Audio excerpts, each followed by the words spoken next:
Good evening. Tonight this week we're ushering in Parshat Mishpatim, and in a year when there is only one Adar, this year there are two.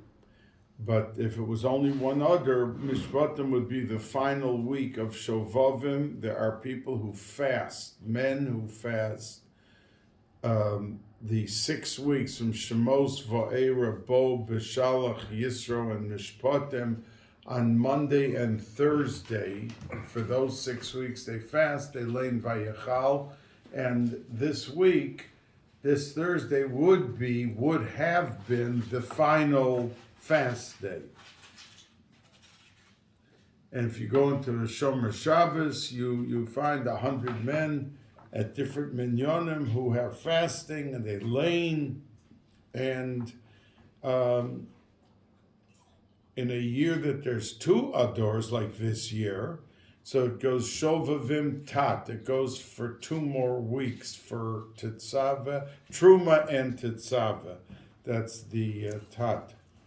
Now I want to share, I once heard from Rabbi Friend, he was telling a story about someone I grew up with in Detroit, Dr. Reicher, Marcel Reicher, who told him the following story on the pasuk this week that says, Im kesef talve esami, that if you hear the word im, which usually means if, and if means you have a choice, if you do something. But over here, as Rashi points out, that this is one of the few places that im means when, not if. So if somebody comes over to you that you feel that they're a trustworthy person and says, look, I need desperately $3,000 and you have in the bank $50,000, you really have a chiyuv d'oraisa to lend the person. Now, if you feel that the person won't pay you back or they're not trustworthy, you don't have to do it.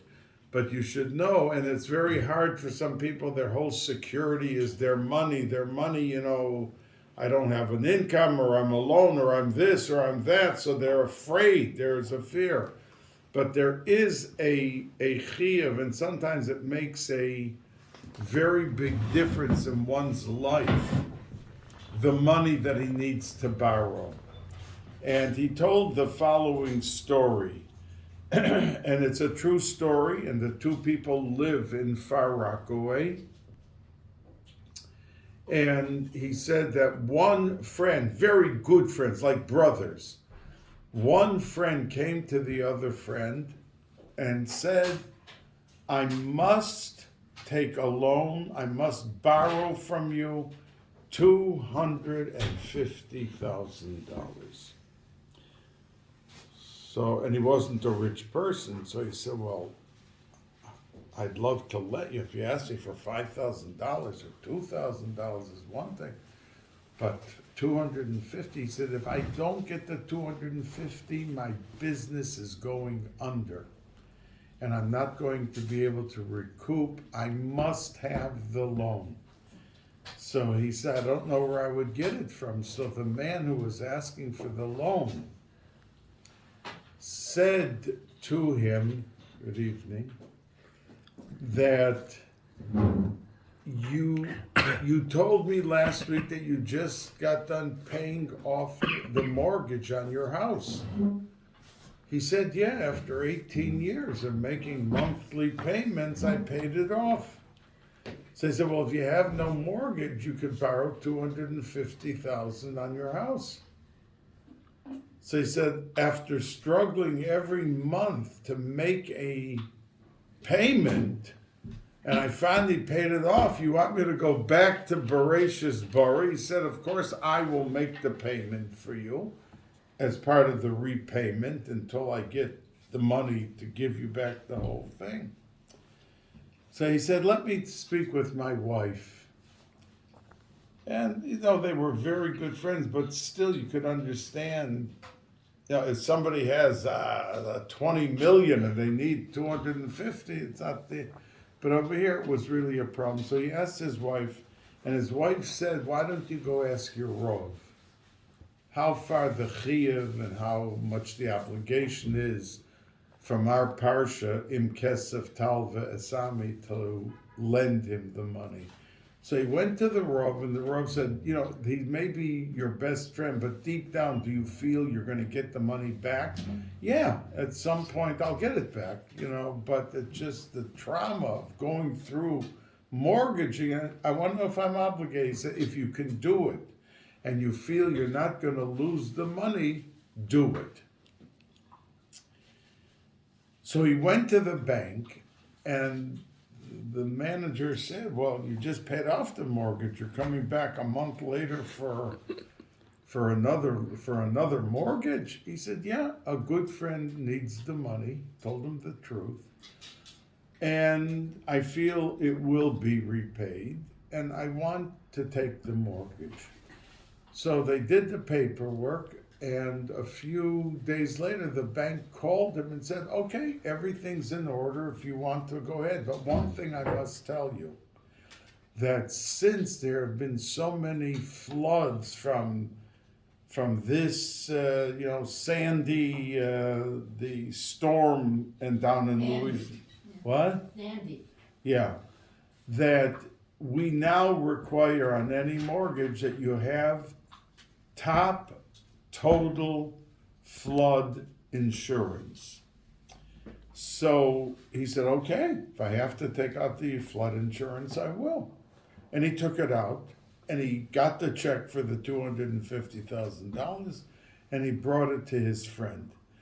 3 weeks later was Sandy. The hurricane, the storm, what is it called? The tornado. That was a storm. It was a hurricane. Whatever, everyone knows what it is. And the house was literally destroyed. It was where he lived. The water went up to the ceilings. It was destroyed. But because the bank insisted on very good flood insurance, he was completely reimbursed. 100%. So I leave you with the question, who did whom the bigger favor? And really you should know with mitzvahs, that is the story. We sometimes think, I have to put out this, I have to go to the nursing home, the time till I get in, till I go up, till I this, and I can't just go in empty-handed. I like to buy a little bit of fruit or a little bit of chocolate, something. So the whole rigmarole, my whole morning is gone. But this story tells you that the person who does the chesed is the much bigger, always. Whether you see it, sometimes you see it, sometimes you... This case was obvious. Is the recipient of and benefit of everything much more than the person who's doing the thing. And I always say it to you about the tzedakah, and as a matter of fact, I prepared, and maybe at the end of this year, we're going to go around with a pushka, and everyone will just put a coin in, because the schus of tzedakah is so helpful for each and every person. So that story is really linked with the pasuk from this week's Sedra, Im Kesef Talva Esami, that there is, and money is a very sensitive thing. People work very hard for their money, or parents left them over some money, and it's to a certain level of security. Sarah and I, we always had a policy from the time we were married that we don't keep the money. We never had a savings account or anything, ever. We always gave it out.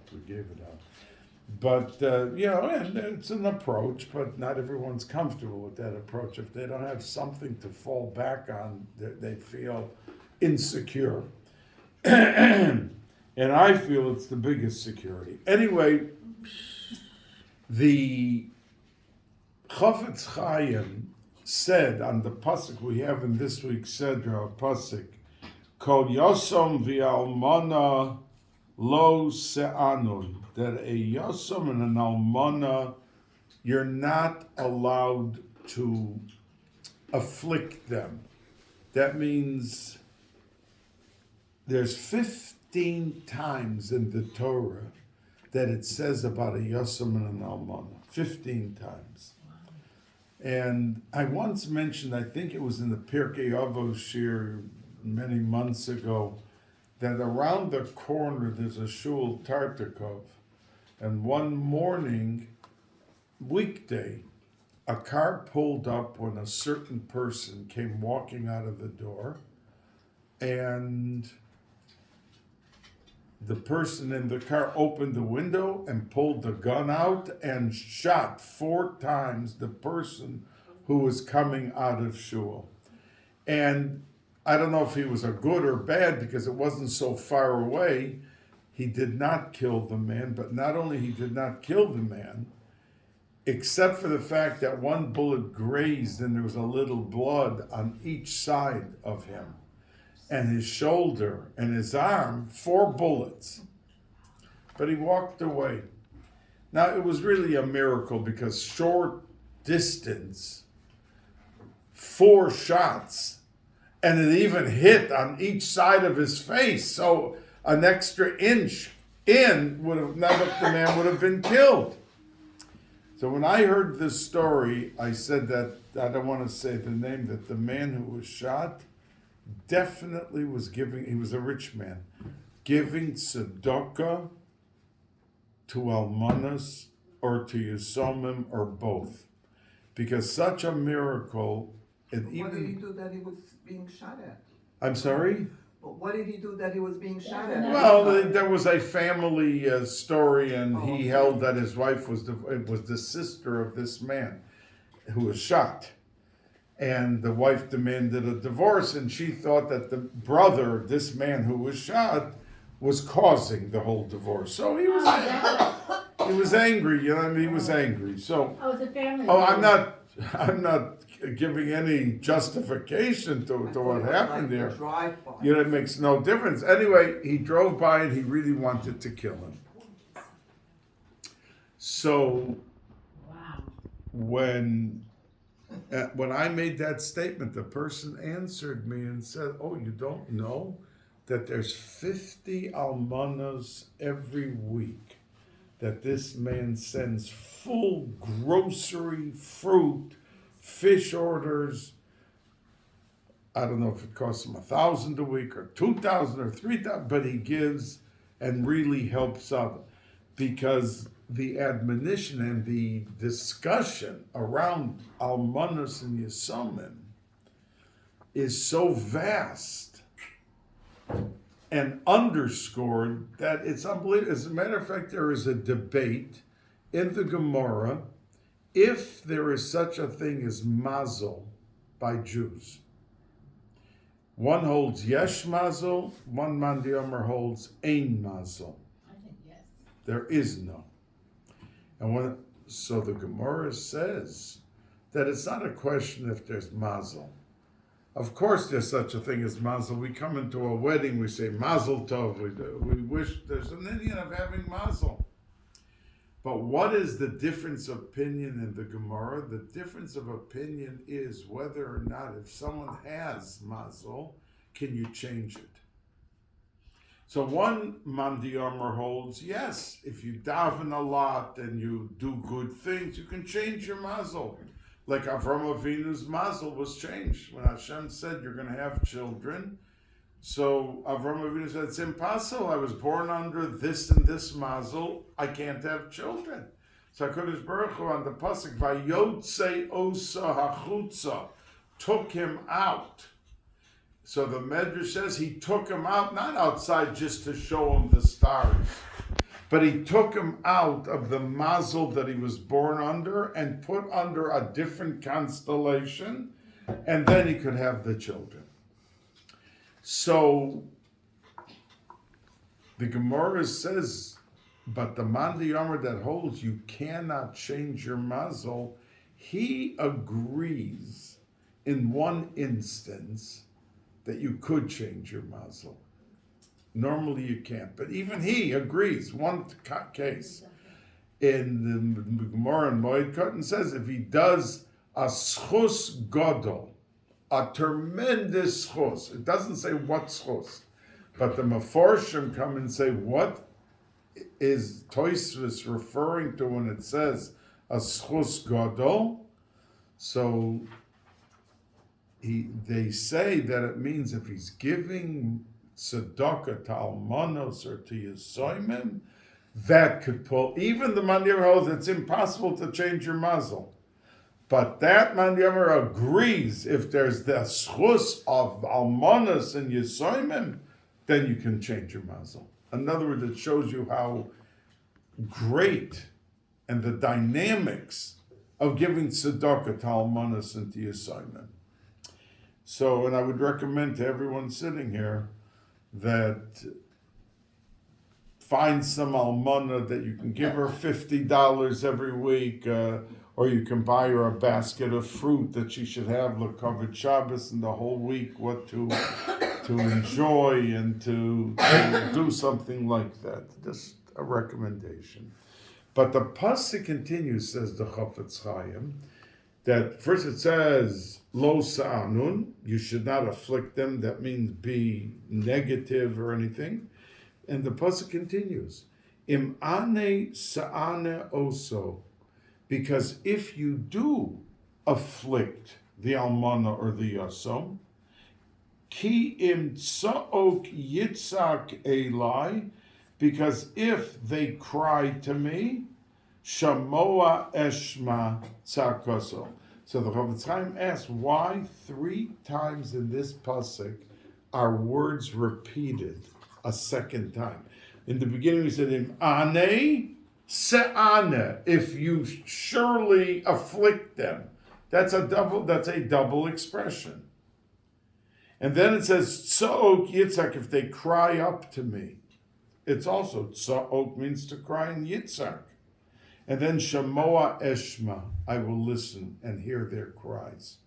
So said the Chafetz Chaim, because when you take an almana, or you take a yasam, and I would see it in school, this was very often, if, let's say, an almana was yelled at, she would go home and think, the only reason that person, because there's a sensitivity, spoke to me the way she spoke to me was because of the fact that I am a widow, I'm an almana. If she knew I had a husband, prominent, or, we were a couple, it would have given an atmosphere of security and independence. But, so, says the Chafetz Chaim, why does it say a double lashon? Because ane, if I am yelled at, in other words, if I'm afflicted, then sa'ana, I'm double afflicted because I was afflicted just now. But I go home crying, it reopens the wound that I lost my husband. Well, so I never had a husband. So I'm not, okay, but it could, okay, but it's talking in the case of an almana means the person had a husband. So it's worse. Talking about. So there's a double affliction. The person was offended and hurt and is crying, but it also opened up the old wound. So she's double crying. And that's what he says. It says, Ki im tsa'ok yitzak. When that person sits down and thinks about what just happened to them, they cry. But then yitzak, a second crying, about the fact that the husband died and the fact this happened and that happened. Shamoa eshma, I'm going to hear the crying of now, what was just done. And eshma, I'm going to hear the crying of the past. So, and that's what the Chafetz Chaim said. So what I want to just bring out is how sensitive in general we have to be to people. Everyone has baggage. And everyone has a package for what they can cry about. They can cry. And when we offend somebody and we're not sensitive enough to their feelings, then it can cause not only the event of that day, but their whole peckle, their whole package that they're carrying in their mind and on their shoulders could come out doubly forceful. Now, the Gemara in Shabbos says that there was a world-famous dispute between Rabbi Elazar ben Hyrcanus and the Chachamim. There was a oven. It was called the Tanur Shel Achi Noi. And there was a question, there was some truma, there was some taharos that were in that oven, and there was a question if or if not it became tomei, which means a kohen couldn't eat it, its value went all the way down. So Reb Elazar ben Hyrcanus held that it was tahor. After examining the circumstances, you can eat it, you can give it to a kohen, there's no problem. The Chacham said, no, we hold it's tameh. So suddenly, the Rabbi Elazar ben Hyrcanus said, if I am right, and it is indeed tahor, you see that 400-year-old tree that was gigantic and thick, with roots deep, deep down, it should pick up and disappear like a bullet. Be uprooted and disappear as a proof from heaven that my opinion is correct. And suddenly the tree uprooted itself and took off. Wow. And the Chachamim said, no, we still do not accept. We still feel it's tameh. So he looked at the mountain across where they were standing, and there was a stream of water, the Gemara says, coming down. And Rabbi Elazar said, Rabbi Eliezer said, if I am right, then the stream of water should start going up, which is a miracle. In other words, a stream of water is going down. So that should be proof that I'm right. And suddenly, the stream started going up. And they still didn't accept.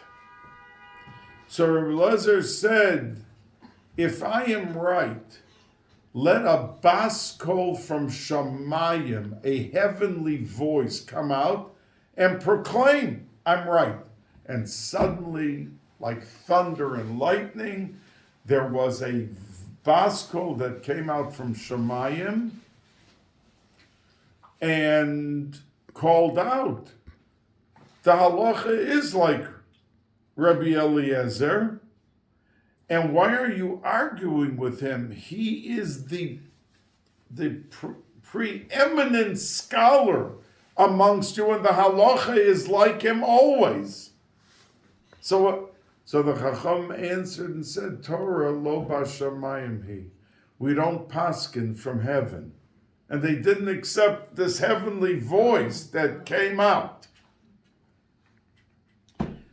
So what happened was that the Chachamim went right then and there, and they took all the truma that was a question that they were arguing about, and burnt it to show that it was tamei. They didn't accept any of the tree taking off the stream of water, and took. And they asked Rabbi Eliezer, "Do you accept the halacha now that we have paskin?" And he said, "No, I don't accept it." And they put him into Chayrim. And the Gemara in many places, the Gemara says, Rabbi Eliezer Shamutehi, he is in Chayrim. And he was the Rebbe of Rabbi Akiva. I mean, we're talking about the biggest of the big. So the Yerushalmi asks the following question. In Parshas Mishpatim, our Sedra this week, it says that Acharei Rabim Lahatos, that we have to go after majority rules. That means when you have a Bezdin Like I remember as a little boy that Rav Aaron Kotler, Rav Moshe Feinstein, and Rav Yaakov Kamenetsky came to Detroit, and I was just bar mitzvah a month before. And they brought them to Detroit. They came by train. And half of Detroit went out to the train station to be Makabel Panim. These are the three greatest in America, Rav Aaron Kotler, Rav Moshe Feinstein, Rav Yaakov Kamenetsky. They had to paskin a shaila that was a local issue, and they came. And at the end of the whole story, they were there for a week, and they interviewed this one and that one, people who had to do with leadership in the community. And Rav Aaron paskin that they should not do what the question was, and Rav Moshe and Rav Yaakov paskin that you do it, you could do it. And that's what the community did. They said 2 out of 3, majority rules, and that's what the halacha is. So the Yerushalmi asked, V'halo yoda Rabbi Eliezer she'achrei rabim lahatos? Rabbi Eliezer didn't know that majority rules, it's a pasuk in Parshat Mishpatim. So the debate was okay. In other words, Chachamim to debate a shaila, that's not a problem. But the question is, after the debate, why did he refuse to accept the majority rule?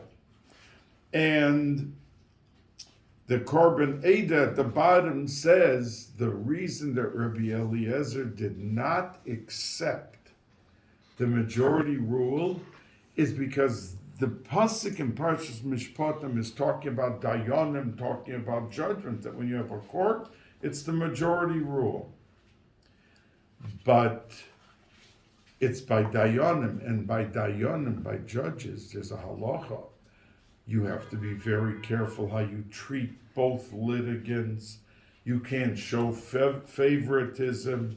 If one stated his claim standing, you have to give the opportunity to and welcome the other one to give his response standing.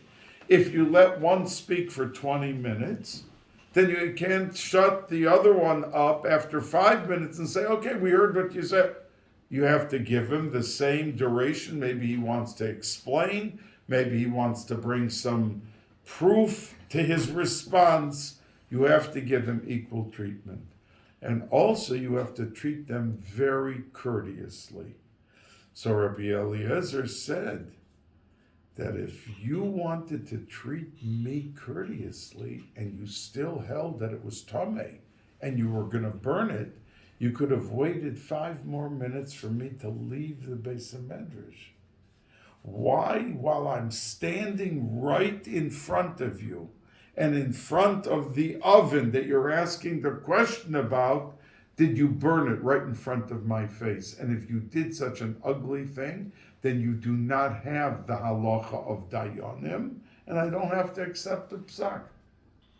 I know that majority rules, but not in a case like this, where you forfeited your qualification to validate your opinion with majority rule. You forfeited it because you went and burnt saraf taharosov befanov. That's the lashon of the Korban Eda, that it burnt the wheat in front of the face of Rabbi Eliezer, which was like in Panama, right? Like to just really sock it to him, like that's it, and we're burning it. So therefore he felt he did not have to listen to the majority rule. And the story of the Gemara really is useful to us because we have throughout the day so many events of when we're speaking with someone, when we're dealing with someone, when we're in a grocery store and we're buying things that we want to purchase. The interaction with people has to be refined.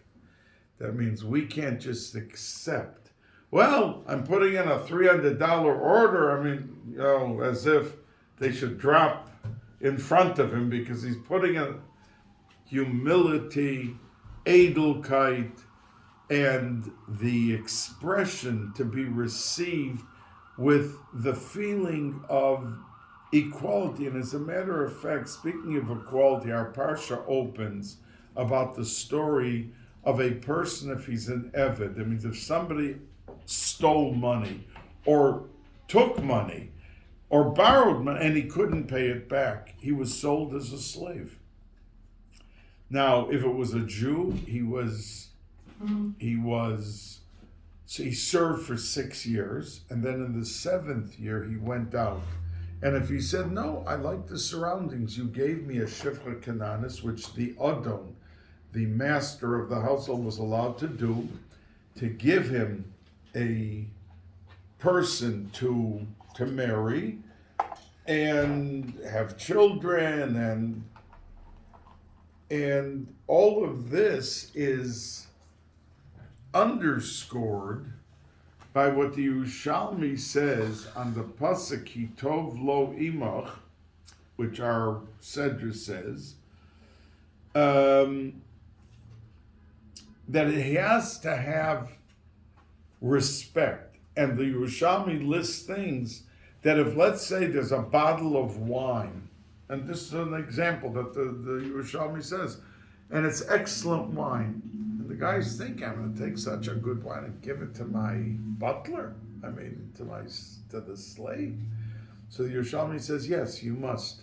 You can't pull out a bottle of cheaper wine because when he is with you, he has to have equal status. And the Yerushalmi Taka says that somebody who is koina, kola koina, eved, somebody who gets a slave for himself, koi kekoina eved la'atzmo, that he really now has that he is now subservient, because the Yerushalmi said that if he only has one pillow, you have to give it to him. Because if you take it, then the pasuk of Kitov Lo Imach, you're not Mekayim, because now you're using the pillow and you left him without a pillow. So you've got to give the one pillow to the Eved. So the entire thing of this business of being an Eved, it's mentioned 3 times in the Torah about Jewish Avodim. Our Parsha, Parshas Bahar, and Parshas Re'eh. And in all 3, in our Parsha, it does not refer to the Eved as Achicha, your brother. But in the other 2 Parshas, it refers only as Achicha. It doesn't call him Eved at all. So the point being that the Torah wants to underscore that when we have people under us, and let's say it doesn't have to be ancient times with slaves. You can be running an office and you've got 6 people under you that have to answer to you and you're directing the traffic. The fact that you have the leadership role, it doesn't mean that you can take advantage. Well, look, if I want to fire you, I can fire you. That type of an attitude that there has to be. And that's why the Parsha, yes, there is a Parsha of Avdus, of servitude, but it comes along with so many rules and regulations to protect the dignity and the imagery and the self-confidence of this human being, and how we deal with them and how we treat them. Now, there is a very famous question asked, because at the beginning of our Seder it says, Maka Aviv Ve'imo. If somebody goes up and, let's say, gives a punch to his father, which tells you right away what kind of a person you're dealing with. Who would do that to their father? Right? Most you must, that if a black and blue mark shows up, he's put to death. He has to be warned. Don't do it. You're going to end up In other words, by any death penalty, we have to have Hasra, and you must have Eidim that saw it. If one person saw it, there's no death penalty. After that statement, the pasuk says, "V'gonev ish u'macharo v'nimtza v'yado mos yumas." That if somebody kidnaps somebody and he sells him, then there's also a death penalty. And then the very next pasuk says, "U'mekalel aviv ve'imot." He doesn't hit him, but he comes in front of his parents, and there are Eidim there, and they warned him, stop talking the way you're talking, and he's cursing his parents. You should die, you're cursing them. So the question asked is, there are two statements about parents. Hitting the parent, chas v'shalom, and cursing the parent. But inserted in the Torah, in between those two statements, those two psukim, is the pasuk about kidnapping somebody. Why don't you just write about if you hit the parent or you curse a parent and then go on to the next subject? Why in the middle of talking about parents, those two issues, did the Torah insert about the kidnapping? And one of the Meforshim says, we know, and I've said it to you, that when a person kidnaps someone, so it's a lav, he did an aveira, but if he sells the person, then it's a death penalty. And that was the reason that Roman king asked the Chachamim, what is your Jewish law if somebody kidnaps someone and sells him? And the answer, there's a death penalty. So he said, so why weren't the Shiftei Kor, the tribes, killed? They sold Yosef and they got money for it. Remember I told you the shoes, they bought shoes, and that's why we don't wear shoes on Yom Kippur. Today, 3,500 years later, or more than that, 3,800 years later, we're still every Yom Kippur having a kapara for those shoes that were bought by the brothers when they sold Yosef. But why weren't they killed? So the Zohar Kodesh says that they were so holy, the Shiftei Kor, there was no Malach, there was no Soraf, there was no Srafim, there was no Ofani HaKodesh that was able to effectuate a punishment into the Shiftei Kor. They had to be nisgalgal. That means that their neshamas went into these Tanoim, and that's the reason that they were killed then, and that's the reason that Rebbe Lazar was not killed, because he was the neshama of Reuven, and Reuven wasn't there by the selling. He was back home with Kibbutz Av. But anyway, coming back to our thing, the Meforshim say that the reason this pasuk is smack in the middle is telling, because what brought a child to curse a parent or to hit a parent? And the Chazal say that they don't say this word, but this is what they mean. A helicopter parent. Have any of you ever heard that term? There is a term, helicopter parent, which means the parent is hovering over the child to such a point. See, when a child is 6 years old, a parent has to hover over and tell them, don't put that skirt on today. You wore it 3 days. It's dirty. I know you like it, but we'll wash it, we'll clean it, we'll dry it, and then you'll wear it. But not, in other words, they have to give direction. They have to give a parent, that's what they're there for. But when the child, let's say, turns 20, and there's a difference in opinion by Chazal, if it's 20 or it's 22, a parent has to step back. They can't make every decision for a child. They can't tell them do this, do that. There's a point that they have to move away from constantly leading the life. Now, a lot of parents do it because they feel that their child, even if they may not realize it or say it, that they wanted in life to be a doctor or a lawyer or to do this or to do that, and they missed the boat. So they want the child to fill in for them, and they want to see the child. It's not only those two examples, it could be 100 examples.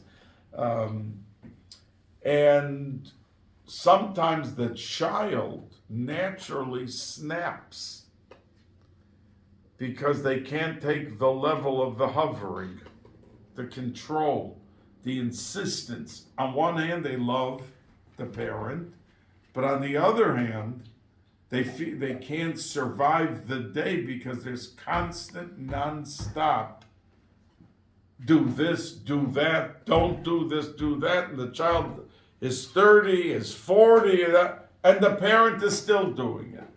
And the Chazal say, and that brings a child sometimes, the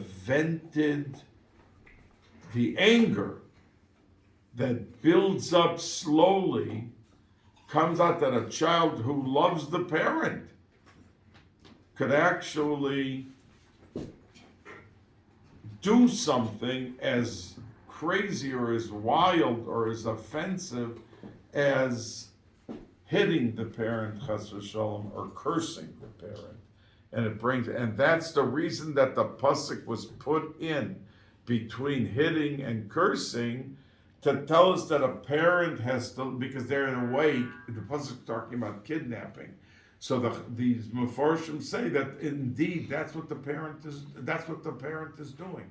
They're kidnapping at a certain point the child from being able to stand on their own 2 feet, from being able to make their own decisions, that they never ever are put into a situation where they could. Is there something that you need that I can help you with?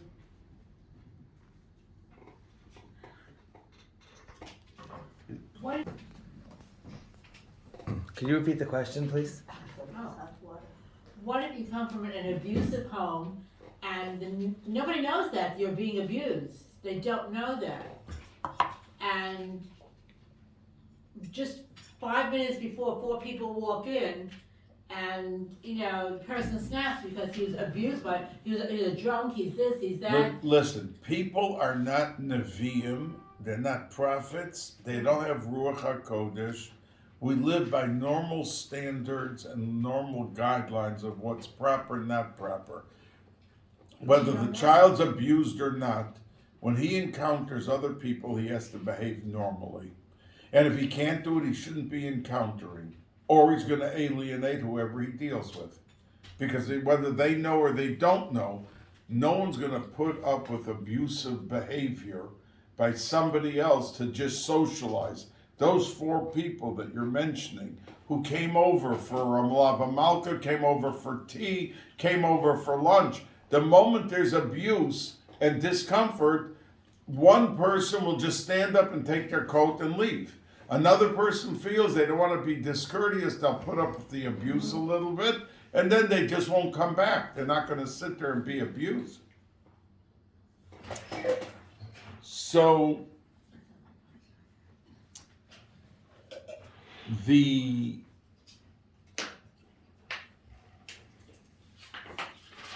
Haftorah this week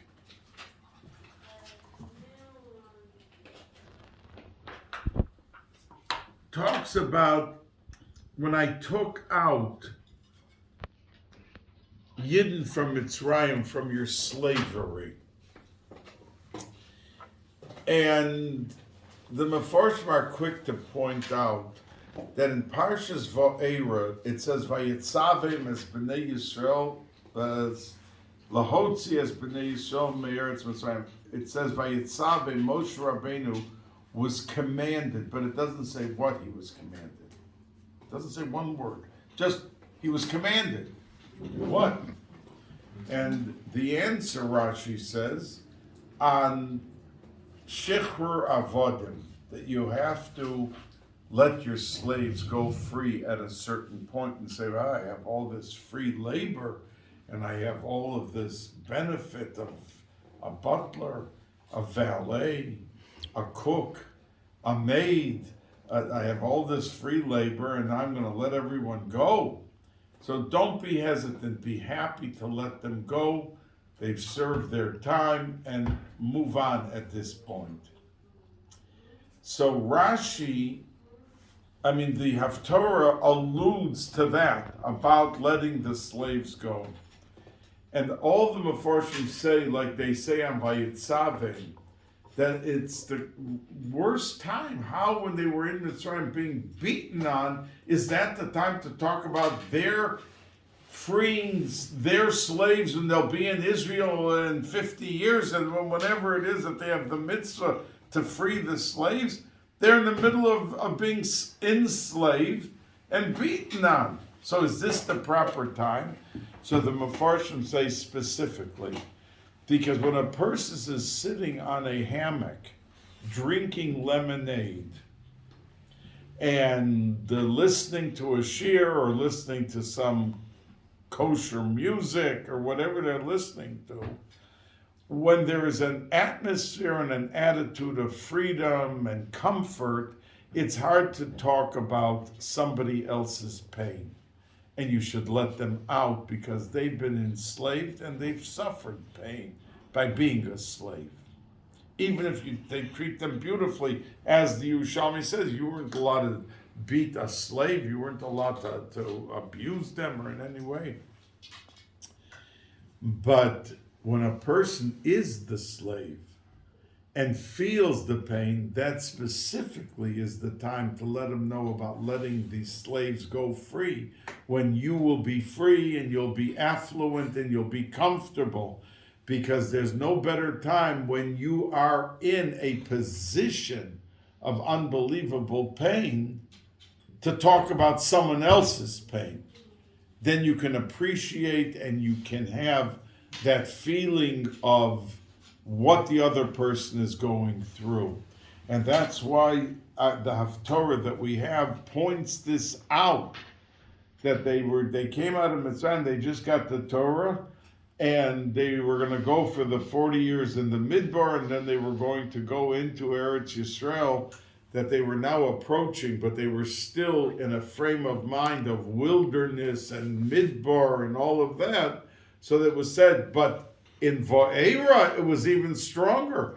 Vayitzavem es b'nei Yisrael, to let people know when you're suffering, that very suffering that you're having today, you're going to be in a position on the other side of the fence. So act with an attitude of appreciation for the other person, that it's his time to be able to move on in life, and that he is able to turn the page for a new and a better day of existence.